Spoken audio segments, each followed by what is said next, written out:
చందనోత్సవానికి GVMC ఏర్పాట్లను commissioner పరిశీలించారు.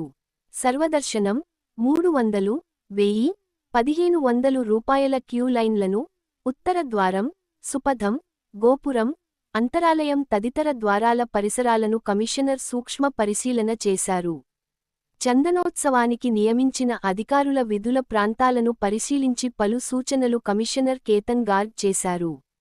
శ్రీ వరాహ Lakshmi Narasimhaswamy Simhachalam చందనోత్సవంలో GVMC ఏర్పాట్లలో అధికారులు, ఉద్యోగులు నిర్వహిస్తున్న విధులలో ఎటువంటి లోపాలు లేకుండా జాగ్రత్తలతో విధులు నిర్వహించాలని జీవీఎంసీ అధికారులకు జీవీఎంసీ కమిషనర్ కేతన్ గార్గ్ ఆదేశించారు. శనివారం ఆయన సింహాచలం కొండపై జీవీఎంసీ అధికారులకు నిర్దేశించిన విధుల యొక్క పరిసరాలను, ప్రాంతాలను జీవీఎంసీ అదనపు కమిషనర్ పి.